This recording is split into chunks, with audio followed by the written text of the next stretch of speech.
My master is Master Yo. He is the 14th generation of Kung Fu masters of Wudang. We apprentices have to respect and obey our masters. There's an old Chinese saying that your master is your father for life. Every week, we all have to perform Kung Fu in front of Master Yo. If we don't show enough progress, Master Yo will teach us individually. He's very powerful, and lessons with him can be painful. Before a lesson, Master Yo gathers his energy through Qi exercises. These small movements concentrate Qi energy in his fingers. Even small movements can concentrate lots of energy. Individual sessions are a nightmare. I dread them. Master Yu is very strict and his Kung Fu is very powerful.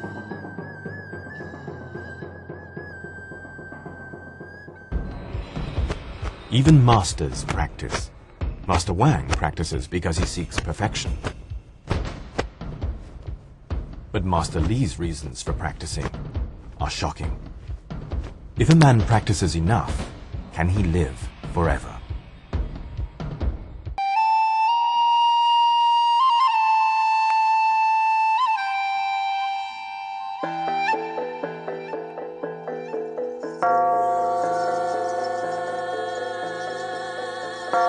Mount Wudang is a sacred place not only to those who seek to master its Kung Fu, but to all followers of Taoism.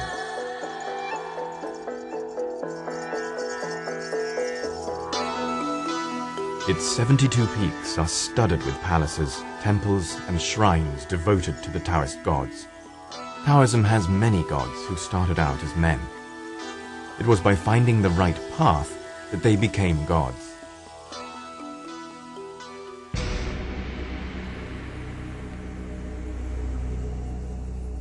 Taoist monk Li Xuantong practices Kung Fu for one reason: to prolong his life forever. His goal is immortality.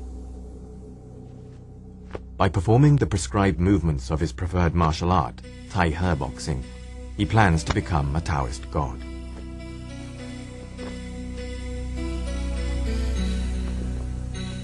Master Li believes that through constant training he can maintain good health.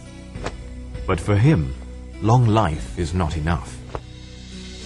One of the most important features of Taoist religion is a belief in physical immortality, and Master Li believes that he can achieve it through meditation, fasting, and through perfection of his Tai He boxing.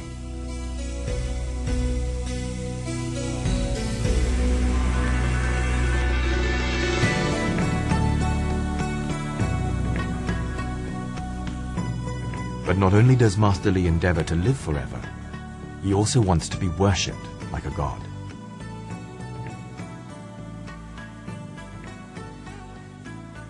I want to become a Taoist god. Next time you come, I may not be here. I'll go into the remote mountains to practice.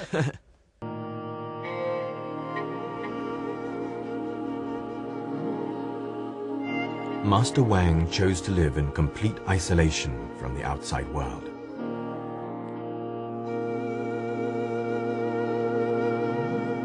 For 10 years, Wang never set foot out of his room. He spoke to no one, not even his family. When Master Wang went into seclusion, his daughter was only 4 years old. My family didn't object to my decision. My wife is also a Wudang disciple. She's very supportive of me. At that time, I thought that it was important for me to devote more time to practicing Kung Fu.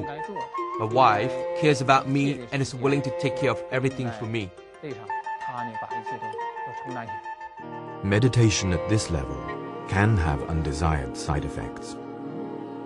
While in seclusion, Master Wang experienced the altered consciousness that practitioners recognize as dangerously delusional. I experienced hallucinations while meditating. I felt restless and distracted. The feelings of discomfort ultimately led to my being worse off physically and mentally. Separation. Isolation. Only his fierce determination to attain perfection in Wudang Kung Fu sustained Wang during the long years of self-imposed exile. Others have faced the same choice. Madame Li has been a Taoist nun and celibate since her teens. She doesn't regret not having a family. She has been single-minded in her devotion. Her path, her Tao, has been here, in Wudang. Taoism is an ancient Chinese philosophy. It is based on the writings of the sage Lao Tzu. It says that each person must find their own way, their own path to fulfillment. Be persistent and determined. Be devoted to Tao. From the time she first arrived in Wudang as a teenager, Madame Li's entire life has been spent on these mountain slopes. First she was a nun, then a priestess. Today, she is the head of one of Wudang's most important temples. In addition to being famous for her skills in Tai Chi and for her longevity, she is legendary in Wudang for her great compassion. She is philosophical about its great cost. Without bitterness, one will never know sweetness. When Madame Li was born, China was still the Celestial Empire, and an emperor still sat on the dragon throne. She was already 12 when the last emperor was toppled from that throne. Like Jade Dragon, Madame Li had a hard childhood. When she was 6, she was sold to another family as a child bride. While growing up, she was repeatedly beaten and abused by her husband's family. When she was 14, against her family's wishes, she snuck off to Mount Wudang. There, underneath a cypress tree, she found her Tao, her way, and decided to become a nun. Today, that tree is a place of adoration for Madame Li's disciples. Mistress Li teaches us to be persistent and sincere. One must persevere at all times.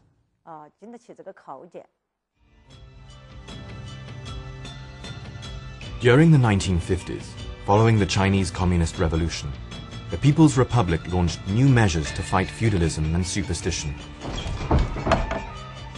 The monks and nuns of Mount Wudang were ordered to renounce their religion.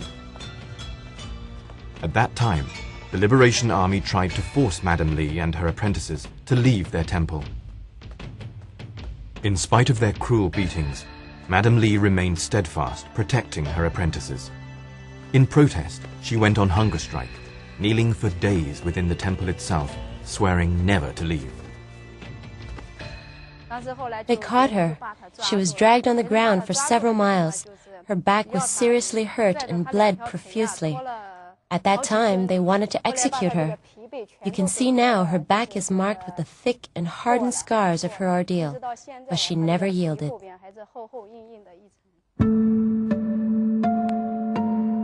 Madame Li persevered. Her belief was strong. It needed to be.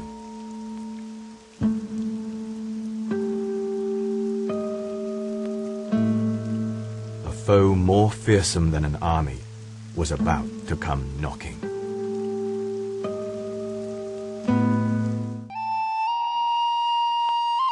我有三宝，持而保之，亦曰慈。"老子。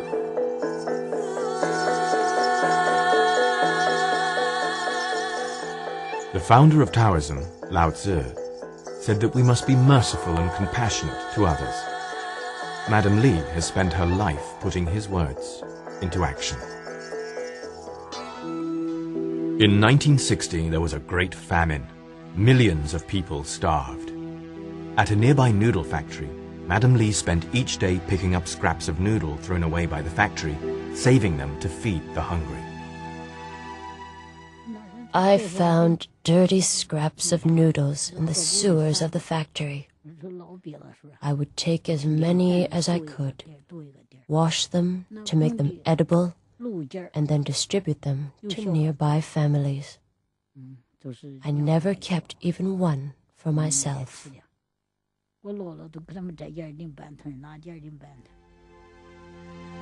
Madam Li's path to Tao has been lonely and tough.